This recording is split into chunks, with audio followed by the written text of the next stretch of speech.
Aos amigos que estão em casa nos assistindo agora pelo Facebook e também pelo Instagram, uma boa noite para todos vocês, boa noite àqueles que ainda vão ver essa live mais tarde, vão ver essa live amanhã. Essa live é uma sequência de aulas que estamos tendo sobre o livro de Apocalipse. Estamos estudando, a revelação do fim, estamos entendendo os acontecimentos que virão a seguir, e essa é a terceira semana que estamos nesse projeto. Então eu gostaria que vocês aí do Instagram fosse compartilhando, fosse clicando aí no coraçãozinho, ampliando o nosso alcance, para que a gente alcance o maior número de pessoas possível.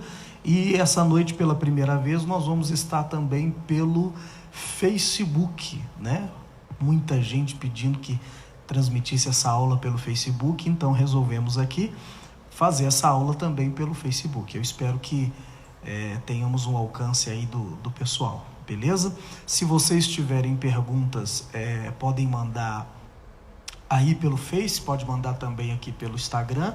E o pastor César está aqui comigo. Pastor César, tem algum meio da gente responder, deles mandarem as perguntas para a gente? Boa noite, povo de Deus, boa noite, igreja. Tem sim, pastor. Você pode mandar direto aqui por mensagem ou pelo WhatsApp. Vou pedir o pastor João, vai colocar aqui na tela para a gente, o telefone, que eles podem mandar a sua dúvida, a sua pergunta, o seu comentário aqui pelo WhatsApp. De preferência dentro do tema, Dentro do contexto. Porque às vezes a pessoa sonhou com um galo com cabeça de galo, com um pé de coelho, aí ele manda a pergunta fora como diz? Fora do contexto do assunto. Aí acaba que a gente não consegue responder à altura essas pessoas. Então eu peço a vocês, tanto aqui do Instagram como do Facebook, de preferência que vocês possam, em nome de Jesus, dentro do texto, mandar essas perguntas com a gente. Está aqui comigo também a Fâmela. Fâmela vai ser a nossa atalaia, aquela que vai ler os textos para a gente. Boa noite, Fâmela. Boa noite a todos. Boa noite a todos, irmãos, a todos que acompanham a live. Acredito que vai ser uma noite de muito crescimento para todos nós, em nome de Jesus. E está também para debater conosco aqui pastora Kelly, questionar os textos, ou confirmá-los. Vamos aprender muita coisa nova hoje. Amém. Então, todo mundo pronto? Vamos lá, Apocalipse. Como é que está aí no Instagram? Eu não estou vendo aqui a minha tela do Instagram. Como é que está aí no Instagram, pastor Lucas? 50 pessoas.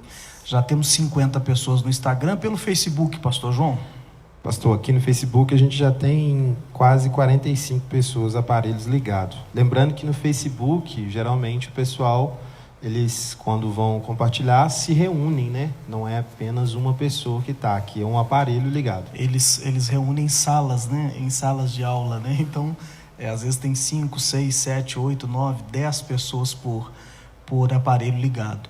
Mas é importante, eu não quero começar essa aula sem que a gente comece com o maior número de pessoas possível. Então você que está aí no Facebook, eu vou deixar, pastor João, essa câmera sempre bem pertinho de mim, tá? Que ela pode ficar mais aberta no nós dois, mas essa aqui, eu vou trabalhar muito com essa aqui. Por favor, você que está no Facebook, compartilhe esse vídeo. Comece a enviar para os seus amigos, é uma aula importantíssima, vai nos abençoar, vai abrir o entendimento de muita gente, e eu tenho certeza, vai te abençoar. Então manda aí, compartilha com o pessoal. Pastor César, quem está conosco aí no Facebook?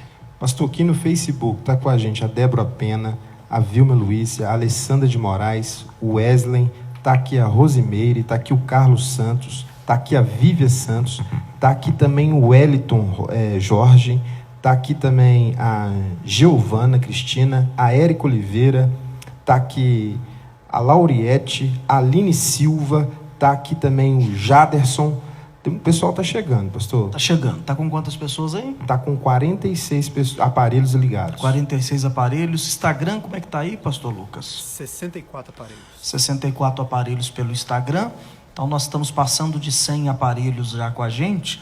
A nossa média é de 150, 160, ainda está faltando muita gente aí para chegar, e eu acredito que durante a live essas pessoas vão chegando, né?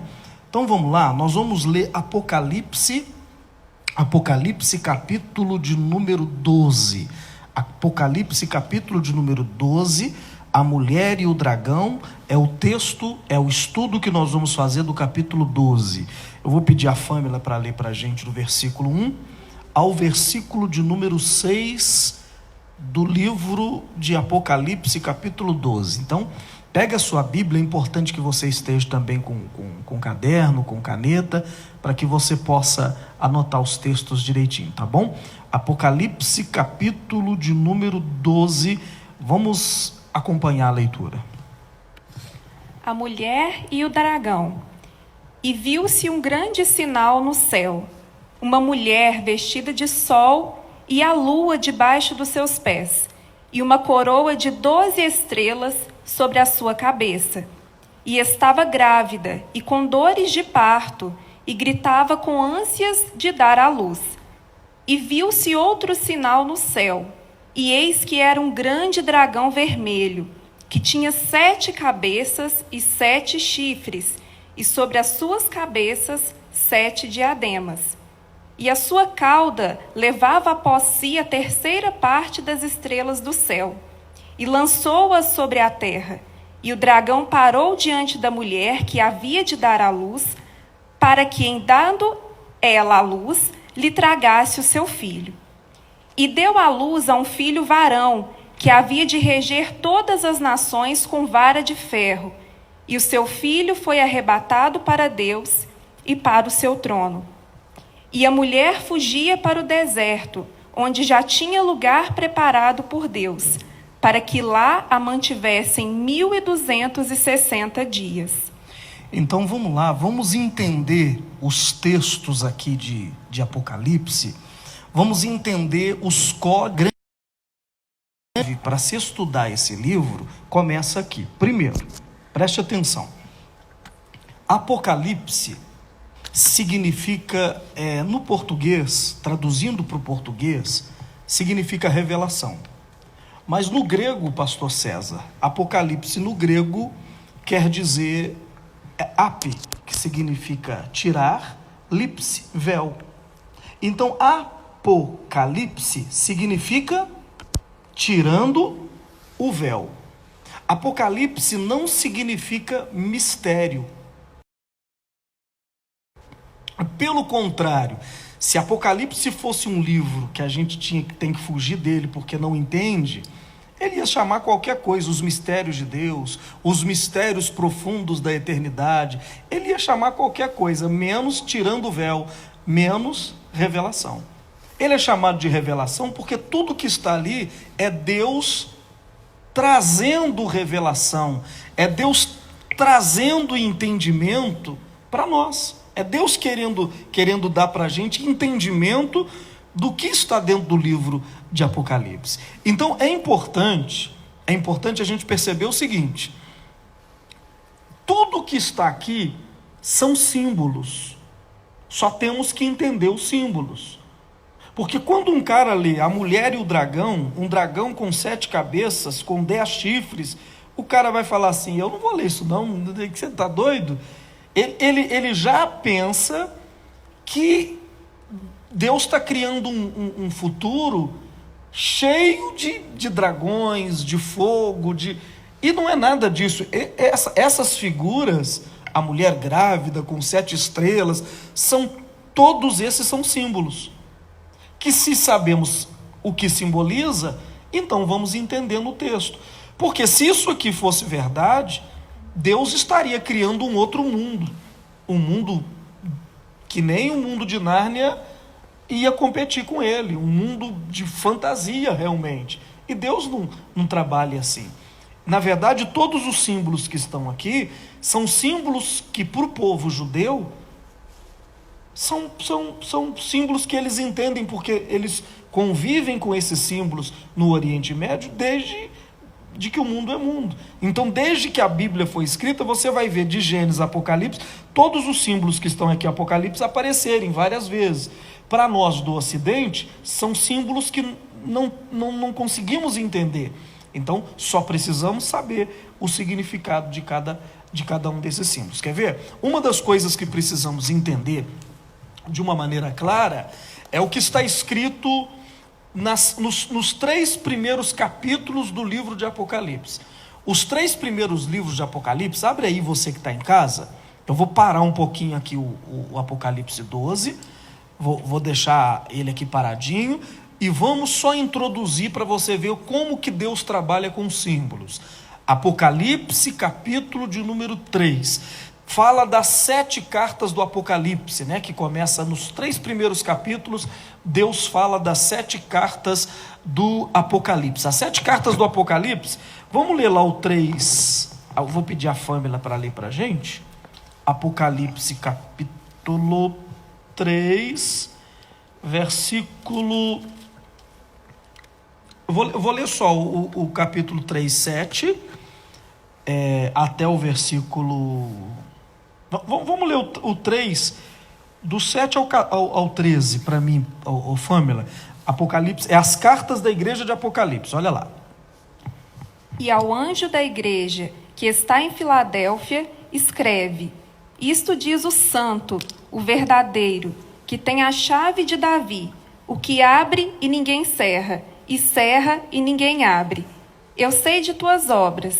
Eis que diante de ti pus uma porta aberta, e ninguém a pode fechar, porque tens pouca força, e guardaste a minha palavra, e não negaste o meu nome. Eis aqui, te dou da sinagoga de Satanás os que te dizem judeus, e não são, mas mentem. Eis que eu farei que venham e adorem diante dos seus pés, e saibam que eu te amo. O verso 10, por favor. Porque guardaste a palavra da minha paciência, também eu te guardarei na hora da tentação, que hei de vir sobre todo o mundo, para tentar os que habitam na terra. Eis que venho logo. Só até aí tá ótimo, olha. Porque guardaste a palavra da minha perseverança, também eu te guardarei da hora da provação que há de vir sobre o mundo inteiro, para experimentar os que habitam sobre a terra. Então, eu estou lendo aqui a carta à igreja de Filadélfia, a 6ª igreja, né, a 6ª carta à igreja de Filadélfia. Pastor César, o que são as cartas de Apocalipse? No seu entendimento, ou no entendimento geral, as cartas de Apocalipse das igrejas, as 7 cartas, foram enviadas para... As igrejas do... As 7 igrejas da Ásia. Não é isso? Não é isso, pastora Kelly? As cartas, então esse é o entendimento geral. As 7 cartas foram enviadas para as 7 igrejas da Ásia. Esse é o entendimento, pelo menos, que eu tinha, até o senhor explicar aí agora, e que eu acho que é o entendimento geral. João teve a revelação de Jesus, é o que o senhor falou, o livro de Apocalipse, no capítulo 1, no versículo 1, já começa dizendo a revelação de Jesus Cristo. Então, não é um livro de mistérios. É um livro de revelação. De revelação, exatamente. Porque é o único livro que vai mostrar mais claramente como é o céu por dentro. Exatamente. Né? O trono de Deus, os 24 anciãos, os cânticos. Então, não é um livro para esconder, é um livro para mostrar. E, no entendimento geral, as cartas são... E esse livro começa com Deus enviando 7 cartas... para as igrejas da Ásia. Para as 7 igrejas da Ásia. A igreja de Filadélfia, de Éfeso, de Esmirna, a última carta que é a 7ª para a igreja de Laodiceia. Mas, na verdade, é aqui que começa a revelação do livro. Essas 7 cartas não são enviadas para as 7 igrejas. Não. Essas 7 cartas estão sendo enviadas, na verdade, para 7... Como eu vou explicar? Para 7 épocas, 7 eras da igreja.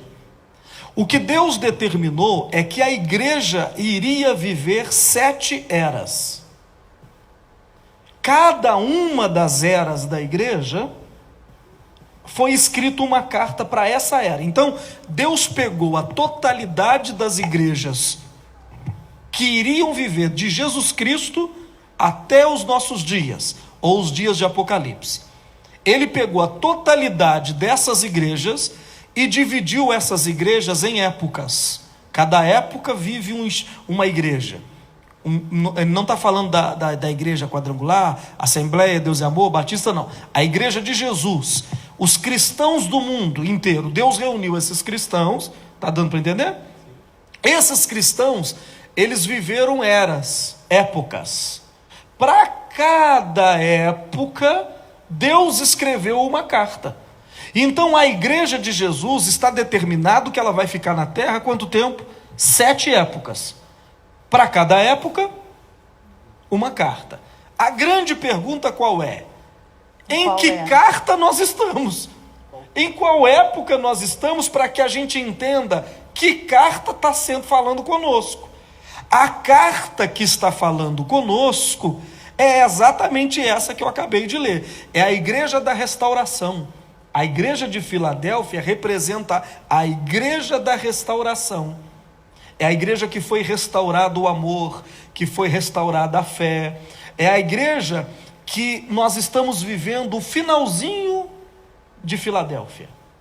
Quem nasceu, eu tenho 40 e alguma coisa, anos de vida, eu nasci na igreja da restauração, quando o evangelho foi restaurado. Veja que os homens da nossa época fizeram o que nenhum outro homem fez. O evangelho se expandiu como nunca. Olha o que ele está dizendo: mesmo vocês tendo pouca força, não tem no nosso meio um Moisés, não tem no nosso meio um Paulo, não tem no nosso meio um grande profeta, mesmo nós temos essa nossa geração tendo pouca força, o evangelho está do presidente da república ao faxineiro. Nós guardamos essa geração passada de homens de Deus da década de 60, 70, 80, 90, eles restauraram o evangelho de uma tal maneira que o evangelho se transformou em algo simples para as pessoas entenderem. É isso que Deus está dizendo: conheço as tuas obras, eis que tenho posto de ti uma porta aberta que ninguém pode fechar. Deus colocou uma porta nessa geração aberta e ninguém conseguiu fechar. O mal não conseguiu fechar, o inferno não conseguiu fechar, porque esta igreja, a igreja de Filadélfia, representa a época que estamos vivendo. E olha o que diz o versículo 10, por isso eu pedi a família para parar no versículo 10. Leia aí, pastora Kelly, o versículo 10. Você guardou a palavra da minha perseverança. Então muitos estão guardando a palavra da perseverança agora, né? Nós estamos no finalzinho da igreja de Filadélfia, nós estamos guardando com perseverança a volta de Jesus, acreditando que ele vai voltar. Aí o que Deus vai fazer? Olha só. Por isso também eu o guardarei da hora da provação. O que é a hora da provação? Deus está dizendo: também eu te guardarei da hora da provação. A hora da provação é a grande tribulação que vai vir sobre a terra nos últimos dias, os 7 anos da grande tribulação. Deus está dizendo para a nossa geração: porque você teve pouca força, guardou a minha palavra, eu conheço as tuas obras, você não perdeu o seu primeiro amor, e etc, etc, que está aqui, ó, revelado, ó.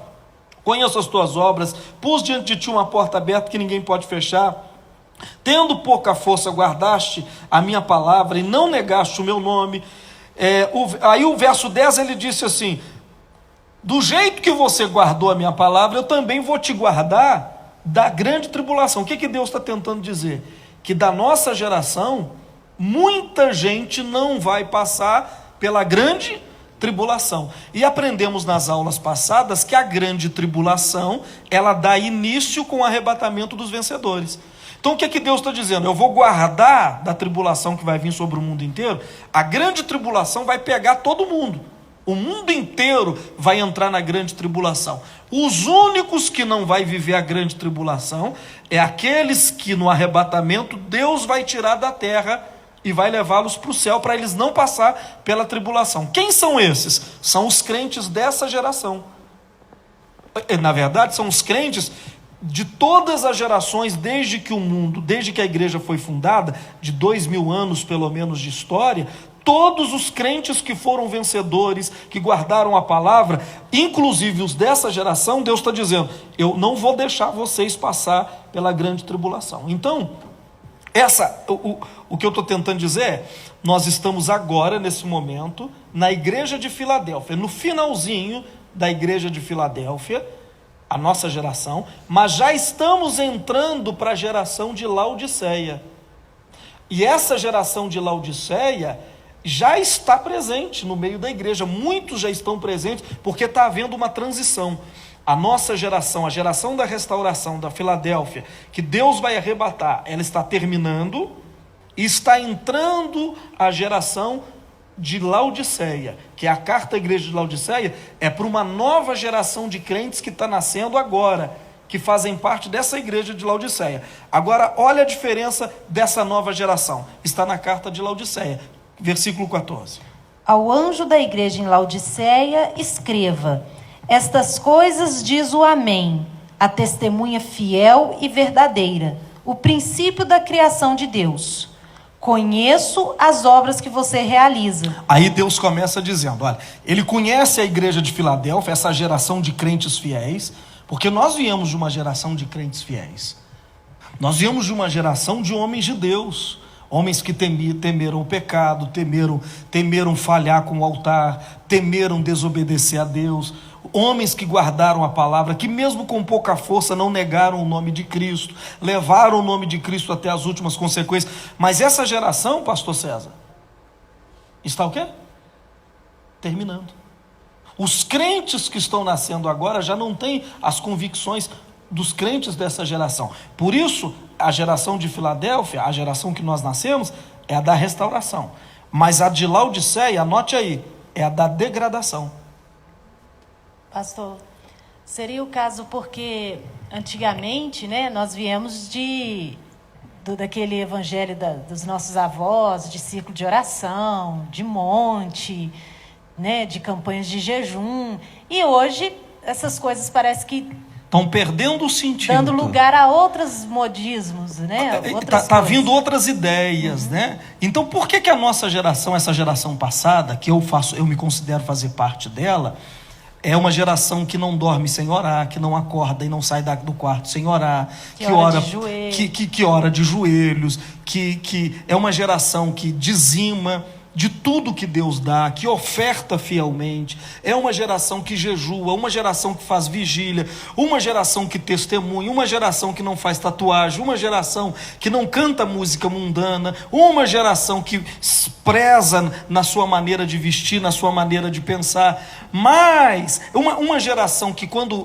precisa de prosperar, eles fazem campanhas, eles dão ofertas, acreditando que a oferta, Deus vai pegar o sacrifício e vai devolvê-los e prosperá-los. Eles acreditam que o dízimo repreende o devorador, eles acreditam na santidade. Essa geração nossa acredita na santidade, que temos que ser santos, temos que pedir a Deus que cubra as nossas vergonhas e nos proteja, né, para que o sangue de Jesus nos cubra e nos vista. Essa nossa geração de Filadélfia acredita em todas essas coisas. Mas essa época está terminando e vai começar a dar a origem a uma nova época, que é a última era da igreja, a era de Laodiceia. É a última era da igreja, é a era em que vai acontecer, ou já está acontecendo exatamente, leia para mim, família, o versículo de número 15 e 16. Olha a nova geração como é que ela é. Eu sei as tuas obras, que nem és frio nem quente. Quem dera foras frio ou quente. A nossa geração, a geração que está começando agora, Deus está dizendo, eu conheço vocês, você nem é nem frio e nem quente. Frio é a pessoa que não conhece Jesus, quente é a pessoa que conhece Jesus, que teme o amor de Deus. Essa geração nem desconhece Jesus, ela não é fria. Frio é quem desconhece. Ela conhece Jesus, então ela não é fria. Mas ela não é quente. Quente é aquele que serve com todo o seu coração. Ela também não serve com todo o coração. Ela é o quê? Diz a Bíblia. Assim, porque és morno e nem és frio nem quente, vomitar-te-ei da minha boca. A geração que está começando, e já tem muita gente no nosso meio que é assim, é uma geração morna. Ela conhece, mas não obedece. Compreende? Ela é uma geração que tem acesso a Deus, mas não o busca. Que conhece os dons, mas não os recebe. Que sabe que tem que perdoar, mas não perdoa. Então essa geração ela é morna. Aí Deus está dizendo assim: o que eu vou fazer com essa nova geração, que é a última era da igreja, essa carta foi escrita para a última era da igreja, ele diz, o da geração anterior, que é o de Filadélfia, ele diz, eu vou te levar para te guardar. Esse ele disse, eu vou te vomitar. O da geração anterior ele vai guardar, para não passar pela provação. Mas essa ele disse, eu vou vomitar você da minha boca. Por que ele vai vomitar? Olha a sequência, leia para mim, Fâmila. Porque dizes, rico sou, e estou enriquecido, e de nada tenho falta, e não sabeis que estás miserável, e coitado, pobre, cego e nu. Olha essa igreja, essa carta foi escrita para uma geração que pensa ser rica, correto? Rico sou, estou enriquecido. Ou seja, você fala com ele, vamos fazer uma campanha? Não preciso. Preciso disso não, sou rico. É uma geração que diz que tem visão. Ele diz assim, eu enxergo. Eu não preciso. Se você falar assim, vamos buscar o Espírito Santo para ele abrir a nossa visão, vamos buscar. Ele diz, não, eu enxergo, eu já sei o que tem que fazer. Eu estudei com coach, eu tenho visão das coisas, eu sei o que eu tenho que fazer. É uma geração que pensa que é rica, que pensa que enxerga, que pensa que está vestida. Fala de santidade, a gente fala com eles, vamos fugir do pecado, vamos santificar. Ele diz, não, isso está errado não. Aquilo ali não está errado, não estou fazendo nada de errado, não. Amigo, você tem que santificar. Ele diz, não, mas eu estou santificado, ou seja, eu estou vestido. Ele pensa que está vestido. Então Deus diz, ele é uma geração que pensa ser rica, pensa enxergar, pensa estar vestido, e mais o quê? É isso, né? E pensa estar vestido. Aí Deus diz, mas vocês não sabem que vocês são o quê? Miseráveis. Olha o que ele diz para essa geração. Você pensa que é rico, mas você é miserável. Você pensa que enxerga, mas você é o quê? Mas você é cego. Os crentes de hoje são assim. Você pensa que está vestido, mas você está nu. Você acha que a sua justiça está te cobrindo, mas as suas vergonhas estão aparecendo. Você está nu. Compreende? Aí o que Deus diz para eles? O que Deus diz? Aconselho-te que de mim você compre ouro para te enriquecer, roupa para vestir, e que você pingue colírio, o meu colírio nos teus olhos para você enxergar. O que Deus está falando é com crentes que estão nascendo nessa era. A característica deles é o egocentrismo. É a igreja voltada para eles. Eu enxergo, eu sou rico, eu já sei, eu sou santo. Essa geração não se pode pregar a palavra de Deus para eles, porque eles rejeitam a palavra. Eles aceitam só o que eles pensam. E eles vivem em tamanho ego que eles vão colocar Jesus para fora da igreja. O ego dessa geração é tão grande que está surgindo agora, que é a última era da igreja, é tão grande que eles vão colocar Jesus para fora da igreja. Como assim? Olha o versículo de número 20. O que Jesus diz? Eis que estou à porta e bato, e se alguém ouvir a minha voz e abrir a porta, entrarei em sua casa e com ele cearei e ele comigo. Olha o que o texto está dizendo, que essa geração, ela é tão dona de si, ela é tão absoluta. Me ajuda aí, quais são as mesquinha. Ela é uma geração tão arrogante que ela consegue colocar o próprio Jesus do lado de fora. Aí ele diz assim, eu estou na porta. Por que ele está na porta? Porque os crentes dessa era colocou ele para fora. Interessante, né, pastor? Porque a gente veio de uma geração que os crentes em si, eles jejuavam, oravam, faziam sacrifício, usavam panos de saco no seu jejum, no seu pão e água. E hoje a gente vê essa garotada toda que, se não tiver um iPhone 11, não é crente. Se não tiver uma roupa de marca, não é crente. Tudo pode. É uma geração que o ego... Laodiceia significa... A palavra Laodiceia Eu anotei aqui para mim não falar exatamente. A palavra Laodiceia significa igreja de leigos. Laodiceia significa igreja de leigos. Essa geração é a geração de quem não estudou a Bíblia, mas ensina a Bíblia.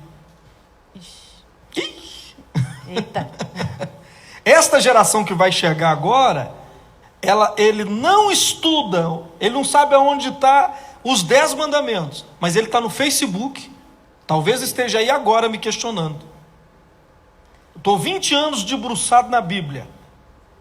20 anos, eu estou fazendo 29 anos debruçado na Bíblia. Mas essa geração que está nascendo agora é de leigos. Laodiceia é a igreja dos leigos.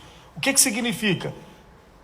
Eles não estudaram, mas estão ensinando para todo mundo na internet, Facebook, Instagram, WhatsApp, estão ensinando. Agora, olha como é que o ser humano é. Instagram está aí, ô pastor Lucas?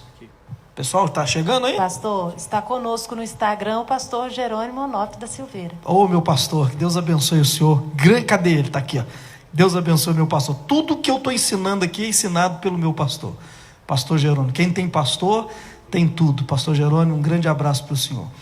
Então, agora fiquei até com as pernas bambas, meu pastor me vendo. Pastor Tonzinho de Cuiabá também está conosco. Glória a Deus. Essa geração, ela é onde eu estava? Eu me perdi agora. Me ajuda aí. É a geração leiga, né? Que não... É a geração dos leigos. Agora, olha que coisa interessante. Imagina, pastor César, que o senhor vai para o dentista. Seu dentista. Como é que é o nome do seu dentista? Tem nome? Leandro, doutor Leandro. Você vai para o doutor Leandro. Chegando no doutor Leandro para ele fazer um canal, o doutor Leandro teve uma emergência e saiu. Mas deixou o seu auxiliar de laboratório, de consultório, que tem 10 anos que trabalha com o doutor Leandro. Aí o senhor chega lá, o doutor Leandro não está, mas o auxiliar diz assim: pode sentar aí na cadeira, que eu vou fazer o seu canal. O que o senhor fala? Eu acho fora. O que o senhor fala? Falei assim, vai dar não, companheiro. Vai não? Por quê? Você não vai deixar um leigo fazer o seu dente, não? Ainda mais dentista. Ainda mais dentista? Não deixa, não? De jeito nenhum. Tem que ser o doutor. Tem que ser o doutor. Então, essa geração nossa, ela não deixa um leigo tomar conta do corpo físico. Correto? Mas ela deixa um leigo tomar conta de sua alma. E é uma geração que defende e briga algo que eles não entendem. Eles brigam, lutam, resmungam por algo que eles não sabem, eles não entendem. É a geração de leigos. E o que acontece? Há uma multidão sendo pastoreada, são guias cegos, guiando outros cegos, disse Jesus. São cegos guiando cegos. Ou seja, com o exemplo que eu dei, eu não deixo um leigo cuidar do meu corpo, mas eu deixo um leigo cuidar da minha eternidade. Então, essa é o que eu estou dando o exemplo aqui das 7 cartas. Elas não foram tão escritas para 7 igrejas específicas, elas foram escritas para 7 eras da igreja. Jesus determinou que a igreja ia viver 7 eras. 7 eras. Desde que a igreja foi fundada 2000 anos atrás, até o arrebatamento da igreja, a igreja vai viver 7 eras. Nós estamos vivendo o finalzinho da era da restauração, que tem homens como o meu pastor, pastor Jerônimo, homens que oram e cego enxerga, levanta paralítico, homens que mesmo tendo pouca força, guardam a palavra, temem o nome de Deus. Essa geração é uma geração que nasceu há alguns anos atrás, que é a geração da restauração, a geração de Filadélfia. Só que nós estamos finalizando essa geração e já estamos entrando na geração da última era da igreja, que é a geração de Laodiceia, a igreja dos leigos. Ou seja, o cara não sabe nem...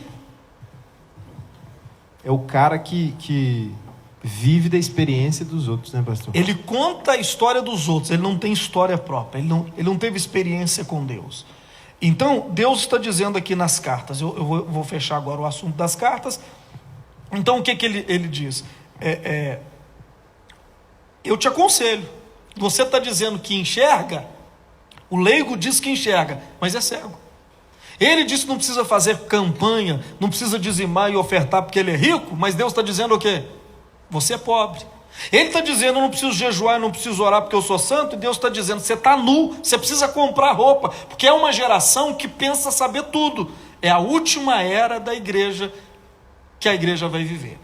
Terminando as 7 cartas, foi visto no capítulo 5, olha aí, 5 de Apocalipse, eu vou chegar lá no 12 que nós vamos estudar, mas aí, terminando as cartas da igreja, o capítulo 5, versículo de número 1, 2 e 3, lê para mim, fazendo favor. E vi na destra do que estava sentado sobre o trono um livro escrito por dentro e por fora, selado com 7 selos. Tem outra tradução, pastora Kelly? Vi na mão direita daquele que estava sentado no trono um livro em forma de rolo, escrito por dentro e por fora e selado com 7 selos. Olha o que João viu. Ele viu um livro na mão daquele que estava sentado no trono de Deus. Só que esse livro estava selado, todo selado por dentro e por fora. E vi um anjo forte, apregoando com grande voz: quem é digno de abrir o livro e de desatar os seus selos? Oh meu Deus, me ajuda a entender. Deus está sentado no trono, segurando o livro, selado com 7 selos. É isso que está escrito, não é? E o anjo pergunta, quem é digno de abrir o livro? Deus está com o livro, mas ele não abre. E o anjo pergunta, quem é digno de abrir o livro? Porque não se achava ninguém digno, nem no céu, nem na terra, havia alguém que fosse digno de abrir esse livro. Que livro era esse? Que livro? Essa é a pergunta, que livro é esse? Esse livro, na verdade, é um livro, vem cá, é um livro, é um pergaminho que vem com, é o livro da escritura da terra, é um livro de herança, e é o livro do propósito final. Propósito final é o que eu vou fazer com a herança. É um livro que tem dentro dele o propósito final de todas as coisas. Só que esse livro é um mistério. Ninguém até aqui sabe o que está escrito nesse livro, porque ele está o quê? Selado. Com quantos selos? 7 selos. É um livro que tem uma herança dentro dele, que fala do céu, da herança que está preparada para os cristãos. Mas esse livro ninguém sabe o que, hoje nós sabemos, porque os selos foi aberto, mas até então ninguém sabia de nada, porque estava selado, e ninguém podia abrir, não tinha ninguém digno nem no céu nem na terra. Por quê? Porque como esse livro é uma herança da terra, só um homem pode abrir esse livro. Só que não havia ninguém digno para abrir. E para abrir esse livro tinha que comprar a terra. Que homem tinha dinheiro para comprar a terra e abrir a herança? Que homem? Senhor Jesus. Na verdade não tinha. Não, na terra não tinha. Na terra não tinha. Então o que teve que acontecer? Deus teve que encarnar, virar homem, vir na terra como homem, morrer, e com seu sangue ele compra a terra, compreende? Ele compra a terra, sobe para o céu, e aí, olha o versículo, o capítulo 6, né? É o 6 ou o 5:9? Deixa eu ver.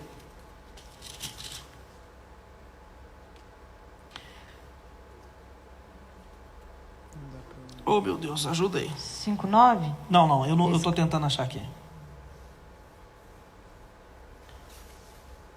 O cordeiro que é digno. É o 5:9. 5:9? Sim.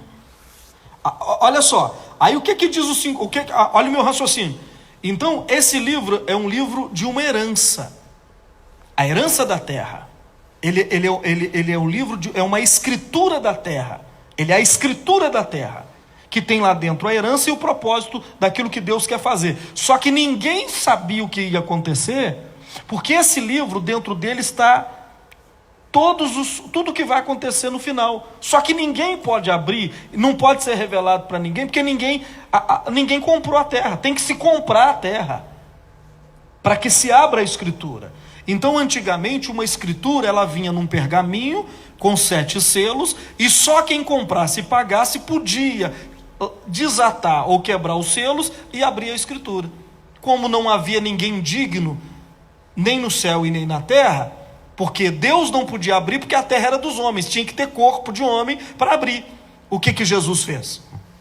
Ele veio, se encarnou, uma vez encarnado ele morre, com o seu sangue ele compra, ele volta para o céu, e olha o que diz o versículo 9, lê para mim. E cantavam um novo cântico. Aí quando ele entrou no céu, começaram todo mundo a cantar no céu. Por quê? Continua. Dizendo: digno és de tomar o livro e abrir os seus selos. Aí os anjos começaram a cantar: vejam o Cordeiro, veja aquele que foi morto, ressuscitou e agora chegou no céu. Ele é digno de quê? De pegar o livro, de abrir os selos. Por que ele é digno? Porque foste morto, e com teu sangue para Deus nos compraste, de toda a tribo e língua, ele é digno, porque com o seu sangue ele comprou a terra e os homens da terra. Então agora ele é dono da terra. Ele pode abrir a escritura, ele pode revelar o que Deus quer fazer, ele pode revelar o propósito final. Que lindo, né, gente? Pastor, tem uma pergunta. Sim. Jesus ressuscita, fica na terra ainda por 40 dias com os discípulos e ascende ao céu. Uhum. Só que João, a ideia que eu tenho, pelo menos, é que João, lá na ilha de Patmos, ele foi ver o futuro. Uhum. Mas Jesus já não tinha chegado no céu? Como é que ele viu Jesus chegando? Eu não entendi. Jesus chegou e ficou escondido até chegar esse momento. Entendeu a pergunta da pastora Kelly? Olha só, olha a pergunta dela. Ela está dizendo assim: Jesus foi morto e ascendeu ao céu no passado de João. Agora na ilha de Patmos, João é levado ao céu. Sim. E ele vê Jesus chegando e um cântico no céu dizendo: olha lá o Cordeiro. Ele pode agora pegar o livro e abrir os selos. Ou seja, o que está acontecendo? João foi tirado do tempo. O tempo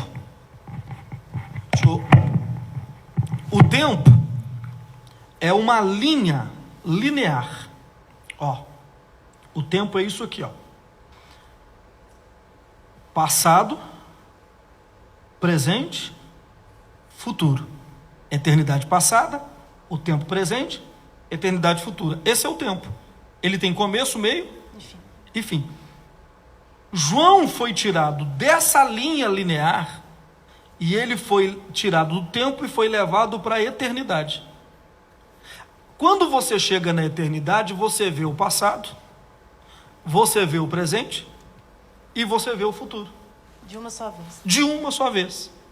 A eternidade, por que o sangue de Jesus, uma vez o Espírito Eterno, diz o livro de Hebreus que o Espírito Eterno pegou o sacrifício de Jesus e introduziu ele na eternidade. Por que a morte de Jesus foi introduzida na eternidade? Para que ela tivesse valor para quem viveu no passado. Porque um sacrifício só tem valor do presente para o futuro. Ele não tem valor para o passado.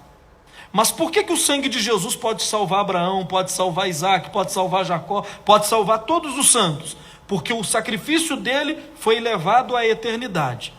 E isso é difícil de entender. O tempo não é uma linha linear, a eternidade é um círculo. O círculo eterno. Ou seja, o que é introduzido na eternidade tem poder de passar pelo passado, presente e futuro. Ele atinge toda a eternidade.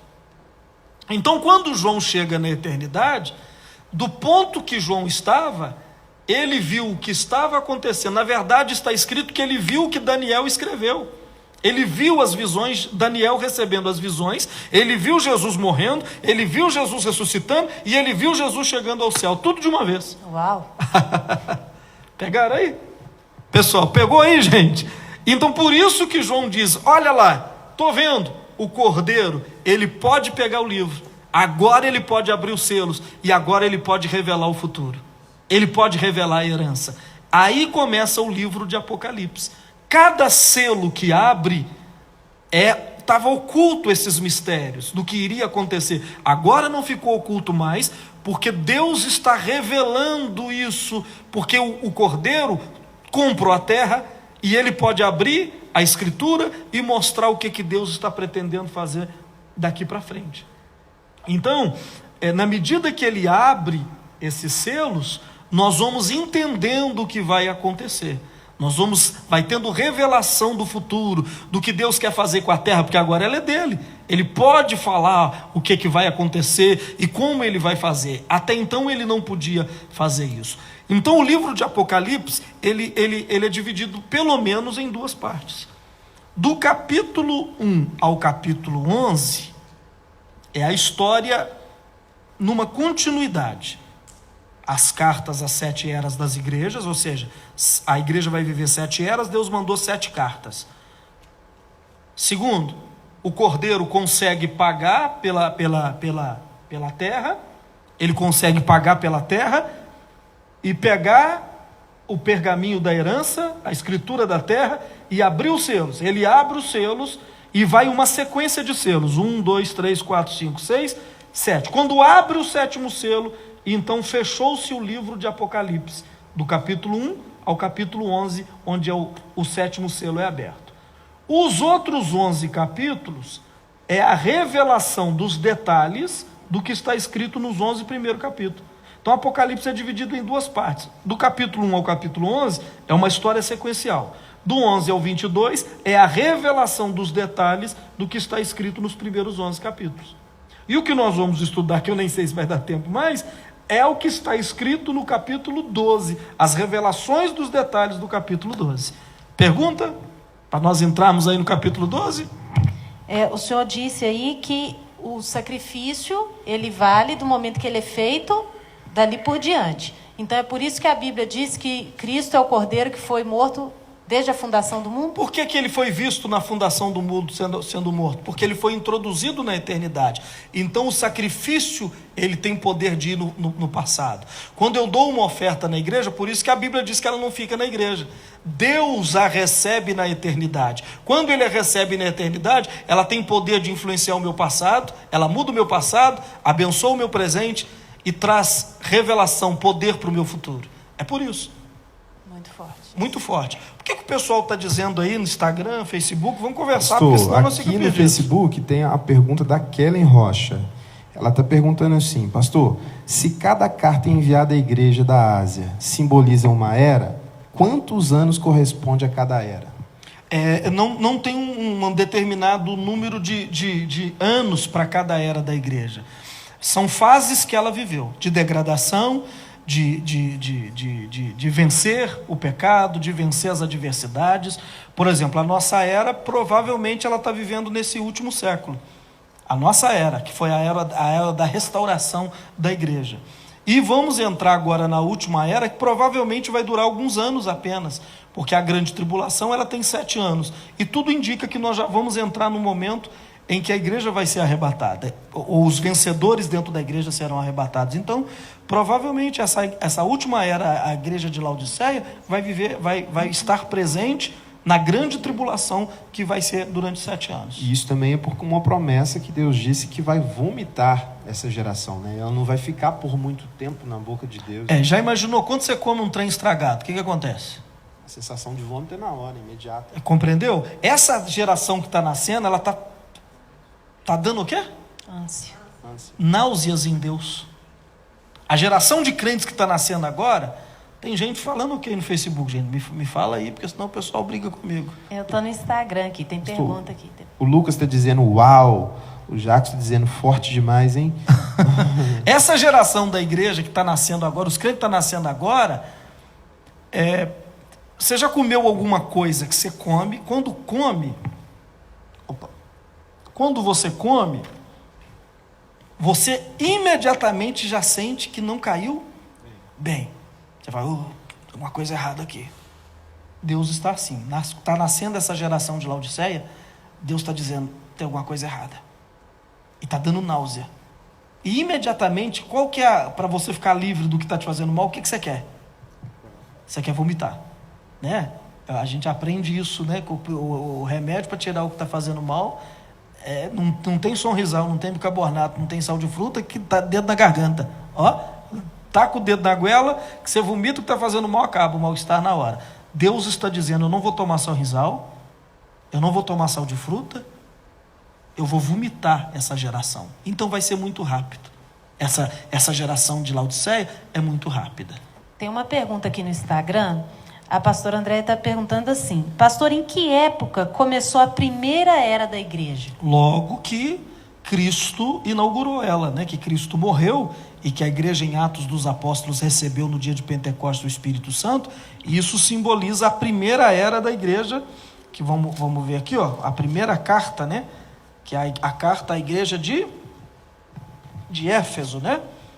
Ao anjo da igreja de Éfeso, escreve, diz aquele que conserva na mão direita as 7 estrelas, que anda no meio dos 7 castiçais de ouro, conheça as tuas obras, tanto o teu labor como a tua perseverança, que não pode suportar homens maus, que puseste à prova que a si mesmo se declaram apóstolos e não são, e são mentirosos. Então veja que a primeira carta está falando daqueles que se declaram apóstolos. Vocês suportam aqueles que se declaram apóstolos? Não são. Porque a primeira igreja, a primeira era da igreja, lidou com quem? Quem que foram os homens que lidou com a primeira era? Não, gente, quem foram os homens? Os apóstolos. Os apóstolos foram os primeiros a lidarem com a igreja. Sim. E tinham no meio deles o quê? Falsos apóstolos. Então veja que a igreja, a carta de Éfeso, é a primeira era da igreja, onde os apóstolos atuaram. A nossa era é a de Filadélfia, versículo 7, e estamos finalizando essa era, e já estamos começando. Nós estamos com o pé em Filadélfia e com o pé em Laodiceia. Respondeu? Respondeu. Respondeu aí? Respondeu. Tem mais alguma coisa, comentário no Facebook, que eu vou agora para a mulher lá. A mulher do capítulo 12. O Facebook, o pessoal só está dizendo forte, a Cristina está dizendo assim, misericórdia, meu Deus. Pessoal, tá. Então vamos lá, capítulo 12 de Apocalipse, vamos começar a estudar. Se não der tempo, porque eu estou achando que não vai dar, que eu já gastei quanto tempo aí nessa? 1 hora, né? Eu já gastei. Então eu acredito que vamos só dar início aqui e vai ficar para a semana que vem. Lembrando, pastor, que o Instagram ele para e a gente vai ter que voltar. Quando parar aqui o Instagram, vocês que querem continuar a aula, né, ou pelo menos finalizar ela, você volta imediatamente, a gente vai voltar, porque eu estou pelo Facebook direto. Mas o Instagram para em 1 hora, a gente retorna. Apocalipse 12. E viu-se um grande sinal no céu, uma mulher vestida do sol, e a lua debaixo dos seus pés, e uma coroa de 12 estrelas sobre a sua cabeça. E estava grávida, e com dores de parto, e gritava com ânsias de dar à luz. E viu-se outro sinal no céu, e eis que era um grande dragão vermelho, que tinha 7 cabeças e 10 chifres, e sobre as suas cabeças 7 diademas. E a sua cauda levava após si a 3ª parte das estrelas do céu, e lançou-as sobre a terra, e o dragão parou diante da mulher que havia de dar à luz, para que, em dando ela à luz, lhe entregasse o seu filho. E deu à luz a um filho varão, que havia de reger todas as nações com vara de ferro. E o seu filho foi arrebatado para Deus e para o seu trono. E a mulher fugia para o deserto, onde já tinha lugar preparado por Deus, para que lá a mantivessem 1260 dias. Então vamos lá, vamos entender quem é essa mulher do Apocalipse, né? É uma mulher. Viu um grande sinal no céu, a saber, uma mulher. Ela estava vestida de quê? Me ajuda aí, vestida de quê? Microfone. Sol. Vestida de? Sol. Vestida de sol. O que ela tinha debaixo dos pés? A lua. E tinha na sua cabeça? Uma coroa. Então, em ordem cronológica, nós precisamos entender que símbolos são esses que tá. Quem é a mulher? Quem é a lua que está debaixo dos seus pés? Quem é o sol e quem são as 12 estrelas? São símbolos. Para gente entender, temos que deixar a Bíblia explicar a Bíblia. Vamos pensar juntos? Aonde na Bíblia aparece o sol, a lua e 12 estrelas?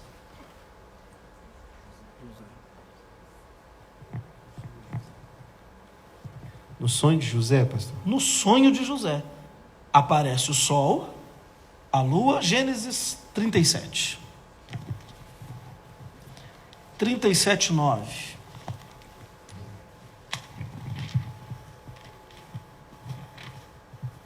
Vamos entender. José teve ainda outro sonho que ele contou aos seus irmãos, dizendo: sonhei também que o sol, a lua e 11 estrelas se inclinavam diante de mim. Então José sonhou. Foi a primeira vez que apareceu o sol, a lua e as estrelas. Ele sonhou com o sol, a lua e 11 estrelas se inclinando diante dele. Ele era 12º. Por que não é 12? Por que ele não sonhou com 12? Porque ele era a 12ª. Então são 12 estrelas. Por quê? Agora, como é que a gente entende quem é essa mulher? A lua, aqui no texto, veja que ela está com a lua debaixo dos pés. A mulher de Apocalipse está com a lua debaixo dos pés. O que representa a lua? A lua representa... A lua não tem brilho, ou tem? Sim ou não? Não. Não. O que a lua reflete? O sol. Vocês não gostam de falar no microfone não, né? O que a lua reflete? O sol. O brilho de quem? Do sol. Do sol. O brilho do sol. Então a lua é apenas uma sombra. Correto? Correto? Sim, senhor. A lua é apenas uma sombra que não tem luz própria. Ela reflete o brilho do sol. Quem é o sol? É claro, Jesus. A nova aliança. A nova aliança que Jesus fez é o sol. Então, A igreja? não. Quem é a lua? Presta atenção.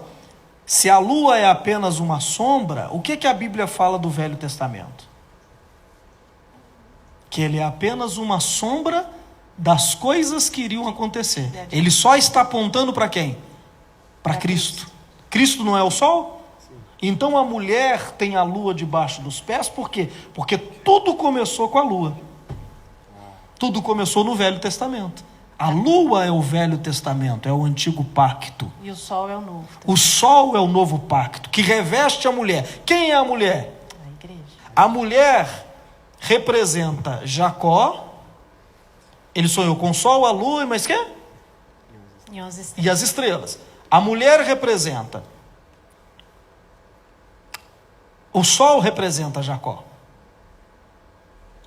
A lua representa quem? A esposa. Raquel. A mulher, sim. E as 12 estrelas, os 12 filhos de Jacó. Então, tem dois simbolismos ao mesmo tempo. Significa que a totalidade do povo de Deus naquela época era quem?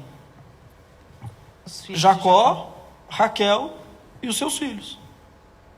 Deu para entender? Sim. Então simboliza que a mulher é a totalidade dos filhos de Deus em todas as... Está debaixo de quê?